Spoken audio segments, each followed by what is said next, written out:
Hello, नमस्कार मंडळी. तर मी शीतल तुमचं अगदी मनापासून माझ्या नवीन एका व्हिडिओमध्ये स्वागत करते.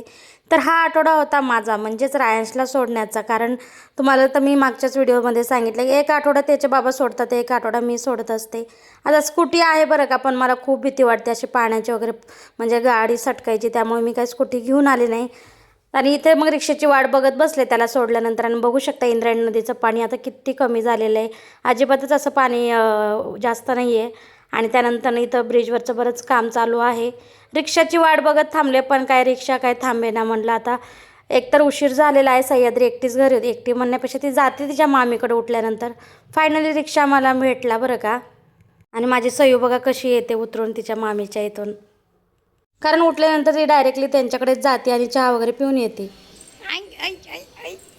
चहा पिला का? पिला बाबडा. तोंड धुतलं नाही? कुठं आहे तोंड? बघ ते घाण. चला आंघोळ करू, आंघोळ करू. दादा गेलं स्कूलला? तू रडली? रडली नाही खरं? बघ इकडे, हॅलो कर. Lock lock. तू काढते? काढ. तर हा 2 दिवसाचा ब्लॉग आहे का बरं का. कारण हा एकच दिवसाचा म्हणजे सकाळचा एवढं शूट केलं होतं. त्यानंतर घरामध्ये मी रात्रीच कपडे वगैरे खूप सारे धुतले होते, तेच वाळत घातले होते. कारण पावसाचा काही भरोसा नाही, म्हणून रात्री वाळत घातली आतमध्ये. आता बाहेर वाळू घालायची होती. आणि त्यानंतर रायांश आला होता स्कूलमधून आणि त्याचा बराच अभ्यास होता. कारण एक्झाम चालू आहेत. घरी काही शीट दिल्या होत्या, त्याच्यावरती त्याची ड्रॉइंग वगैरे करायची बाकी होती. तीच इथं आमची चालू होती. आणि त्यांनीच सांगितलं बरं का, मम्मा म्हणजे आई शूट कर मी असं ड्रॉइंग करताना.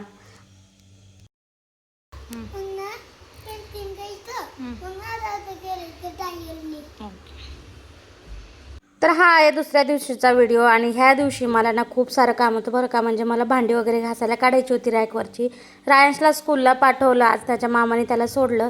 आणि इथं मी त्याला उडीद वडे करून दिले होते. उडीद वडे म्हणजे भजेच करून दिले होते, कारण थोडंसं पीठ पातळ झालं होतं, त्यामुळे प्रॉपर वडे काही आले नाही. आणि मी हे रात्रीच 2 कप्पे साफ करून ठेवले होते. आणि त्याच्यावरचे भांडेसुद्धा घासून ठेवले होते. काचेच्या वस्तू होत्या बऱ्यापैकी. आणि हे सगळं वरचं खाली असं सामान ठेवलेलं आहे, त्यामुळे इथे पूर्ण राडा दिसतोय. कारण वरचं वर ठेवून खालचं खाली ठेवून असंच ॲडजस्ट करावं लागतं. आणि इथे बऱ्यापैकी मी काही भांडी घासून ठेवली होती. आणि आता मला बरेचसे आता म्हणजे रॅक वगैरे अजून 2 टप्पे माझे होते, ते काढून मला घासायचे होते. परत प्लस खिडकी, किचन ओट्यावरची पूर्ण स्टाईल तशी स्वच्छ होती बरं का. पण आता खूप म्हणजे सण वगैरे आला ना, त्यामुळे म्हटलं चला काढावं. आणि ह्या ज्या बॉटल्स आहेत ना, खूप दिवसापूर्वी ना गणपतीच्या वेळेस घेतलेल्या होत्या मी आणि जाऊबाईंनी दोघींनी 2-2 घेतल्या होत्या. पण त्या माझ्याकडेच आहेत का, तर रायांशचं एक शूट केलं होतं. तो एक 11 महिन्याचा का 10 महिन्याचा असताना त्याचं लायटिंगचं आम्ही केलं होतं. त्यावेळेस माझ्याकडे घेतले तर ते तसेच माझ्याकडे राहिल्यामुळं ते मग माझ्याकडेच होते. आणि मी काय केलेलं, ते किचनवरती ना एक असा मेशोवरती भेटतात ना स्टँड व्हाईट कलरचे, ते एक कॉम्बोमध्ये मागवले होते. तेच त्याच्यावरतीच मी ठेवले होते. तेवढे घाण झाले होते ना, म्हणजे एकदम गॅसच्या वर होते, त्यामुळं घाण झाले ते. मला ठेवायची माझी चुकी झाली तिथं. आता एक साईडला दुसरीकडे ठेवणार आहे. तर इथे मी म्हणलं आपण भांडे घासूच तर बाकी हे सुकून जाते. कारण ह्याच्यावरच्या जे प्लास्टिकचं होतं ना, त्याला वॉलपेपर पण म्हणता येणार नाही, ते प्लास्टिकचा असा पेपर होता, जो की मी तो पण मेशोवरूनच मागवला होता. आणि खूप छान आहे बरं का. ते ठेवल्यामुळे बऱ्याचपैकी ना खाली अजिबात घाण झालं नव्हतं. फक्त तिथं दुसऱ्या नाही का, म्हणजे किचनच्या गॅसच्या एकदम शेजारी जो भरण्या दिसत आहेत ना, तिथेच खूप घाण झालं. कारण ना माझी तेलाची, म्हटलं होतं तुम्हाला लास्ट टाईम, तेलाची जी बॉटल होती मागवली ती ना मी, ती लिकीज होती, त्यामुळे तिथे थोडंसं तेल वगैरे पडून थोडं घाण झालं होतं. बाकी या 2-3 टप्प्याला अजिबात काही घाण झालेलं नव्हतं, फक्त धूळ वगैरे. आणि एवढी धूळ कुठून येते काय माहिती ना. छानपैकी हे 2-3 टप्पे घासून पुसून ठेवून दिले. आणि याच्यावरच्या म्हणलं ना, त्या शीट मी आज रात्रीच घासून वाळत घातल्या होत्या. आणि हे बघू शकता, इथं मी मेशोवरूनच मागवलं होतं. बऱ्यापैकी सामान मेशोवरचं आहे बरं का. आणि इथं हे बघा, हे एवढं घाण झालं. आणि ह्याच्यावरतीच त्या बॉटल्स होत्या. आता मला त्या काढून ठेवणार आहे मी. आणि त्याचं पूर्ण काढलेलं आहे, तो जे दोरा वगैरे त्यात लायटिंगचं आहे ते आतमध्ये, ते पण काढलेलं आहे. बघू त्याच्यामध्ये सेल खराब झालेत का काय माहिती, ते चालूच होत नाही. आता ते वरचे 2 तर टप्पे झाले. आता या पूर्ण भरण्या वगैरे मला काढायच्या होत्या, कारण किराणा भरायचाच आहे. आता सणासुदीला आपल्याला किराणा लागतोच, भले जरी आईकडनं जेवायला वगैरे येत असेल. पण मला असं वाटतं की माझ्या घरामध्ये पूर्ण सगळं असलं पाहिजे. जरी मी बनवत नसले तरी पण मला घरात सगळंच लागतं बरं का. इथं बहुतेक मी सह्याद्रीच्या बाबांशी बोलत होते, कारण ते आले होते माझ्याशी काहीतरी सांगत होते, मला तेच बोलत होते. आणि त्यानंतर त्यांना ना एक मेसेज आला होता. ते मेसेजमध्ये असं होतं की तुमच्या अकाउंटला पैसे जमा झालेत आणि हा फ्रॉड मेसेज असू शकतो. कारण कुठल्याही बँकेचं तिथे असा मेसेजवर असतोच ना बँकेचं नाव वगैरे, तसं काहीच नव्हतं. मी खूप शोधलं, म्हटलं तुमचे 2-3 अकाउंट आहेत त्याच्यामधले असू शकतं, पण नाही, ते कुठल्याच अकाउंटचं नव्हतं, फेक असू शकतं. त्यांना म्हटलं काहीच करू नका, कारण आपण आपल्या बँकेचं सगळं फोनपेमध्ये जॉईन आहे ना, त्यामुळे लगेचच कळतं. तर इथं काही ड्रायफ्रूट होते, ते ड्रायफ्रूट काढून ठेवले कारण बरेच संपले होते. त्यामुळे मला या 1-2 दिवसामध्ये ना मला जायचंच आहे पिंपरीमध्ये वगैरे, कारण डीमार्टला गेल्याशिवाय मला किराणा भरल्यासारखं वाटत नाही. किती पण आपण असं दुकानातनं भरलं ना, काही ना काहीतरी विसरून राहतं. त्यामुळं मला असं वाटतं की डीमार्टला जावं लागणार आहे. तिकडे काळेवाडीला काही कारणानिमित्त मी जाणार आहे आणि गेले की लगेच थोडासा किराणा घेऊन यावं, म्हणून इथं म्हटलं आता साफसफाई करून घेतलं की टेन्शन नाही. आणि बघू शकता ती जी मी पेपर टाकलेला आहे ना प्लास्टिकचा, तुम्ही किती काळा झालेला आहे. ते फक्त तेलामुळं झालेला आहे. बरं एवढा चिटकला होता ना तो पेपर त्या ह्याला, अक्षरशः ना खाली जो लावलेला कलर होता ना काळा, तो सुद्धा त्याला चिटकून निघाला. खूप दिवस झालं काढेल पसारा म्हणलं कामाला, पण काय ह्या पावसामुळं काही करायला जमत नव्हतं. आज थोडासा उघडला होता पाऊस, म्हणलं चला आज सगळे हे काम करून घ्यावं.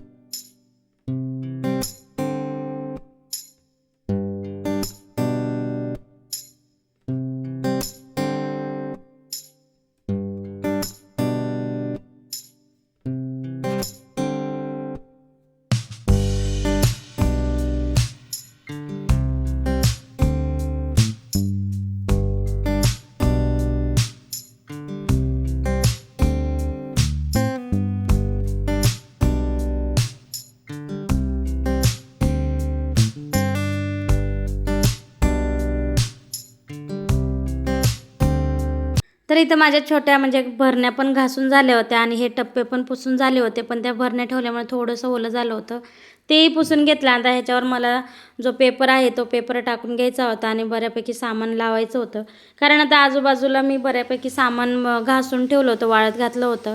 आता प्रत्येक वेळेस ना मला शूट करता नाही आलं घासताना वगैरे, कारण ना जर शूट वगैरे करत बसले ना सगळंच काम राहिलं असं. त्या जेवढं जमेल तेवढंच केलेलं आहे मी इथं शूट.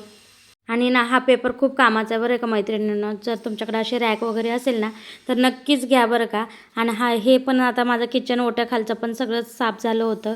ह्याच्या खाली ना मी एक प्लास्टिकची आपली कप्प्याची ट्रॉली होती ना ती ठेवली होती. ते सगळं काढलं आणि बघा हे पसारा एवढा सारा आहे अजून उरकायचा. नंतर म्हणलं आता चला की एकदा किचन घासून घेतलं ना मग टेन्शन नाही, मग सगळं घासलेलं सामान किचनवर ठेवता येतं. आणि मला हे स्टिकर काढायचं नव्हतं तरी पण मी काढते. मग माझ्या लक्षात आलं की आपल्याला हे स्टिकर काढायचं नाही आहे, कारण तिथं परत लावायचं आहे मला ते. आणि बघू शकता मागे एकदम डोंगर असल्यामुळे ना खूप धूळ वगैरे येते आणि खिडकी पण खूप घाण झाली होती, ती पण मी घासून घेतली.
तर इथं खिडकीवरची जी जाळी आहे ना ती ना खूप घाण झाली होती. मला तर असं वाटतं ना किचनवर कधीच खिडकी नसावी ना, तर खूप घाण होतं. स्टाईल असेल तर आपण कितीही घासून घेतो.